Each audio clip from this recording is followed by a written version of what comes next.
Bon lundi tout le monde, bon début de semaine. Ça a été une fin de semaine de manifestation assez mouvementée à Winnipeg. On vous en parle au vidéo journal.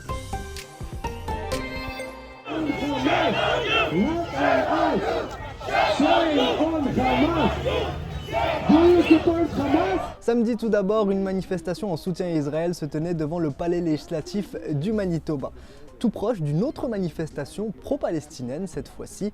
Et après, dimanche, la police a même dû intervenir pour tenter de séparer les deux camps au moment où un groupe de manifestants pro-palestiniens et un groupe de manifestants pro-israéliens se faisaient face devant le musée canadien pour les droits de la personne.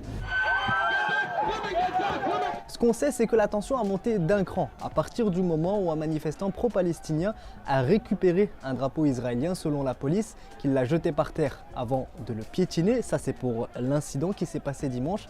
Mais ce qu'on sait aussi, c'est que avant cet incident, eh bien, les deux camps ont tenté de se tendre la main, puisque le président et fondateur du Conseil israélien-canadien a proposé à l'organisateur du Rassemblement pour la Palestine, Ramzi Zaïd, de se rencontrer autour d'un café pour tenter de désamorcer la situation. D'ailleurs, les deux ont une connaissance en commun, il s'agit du député progressiste conservateur Obi Khan, et ils espèrent donc que celui-ci pourra faciliter un tel dialogue à l'avenir. Ailleurs au centre-ville, samedi, environ 150 membres du groupe One Million March for Children se sont rassemblés, eux, devant l'hôtel de ville pour protester contre l'éducation inclusive et ce qu'ils appellent de l'endoctrinement des enfants.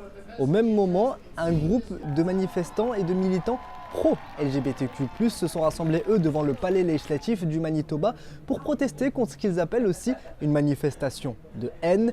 Le service de police de Winnipeg était donc aux apports du palais législatif pour éviter les débordements sur place, puisque en plus donc de ces manifestations, il y avait aussi les manifestations pro-Israël et pro-Palestine, ce qui faisait que 3 rassemblements se sont déroulés en même temps samedi devant le palais législatif du Manitoba. Et on termine avec une actualité économique et sociale, puisque ça y est, c'est officiel, la grève est finalement évitée dans les magasins Superstore du Manitoba.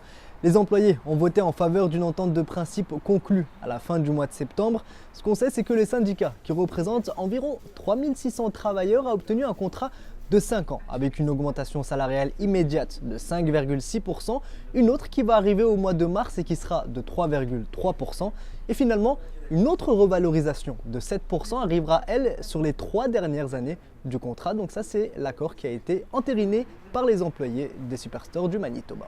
Voilà, c'est ce qui complète ce vidéo journal. Je vous souhaite une bonne semaine.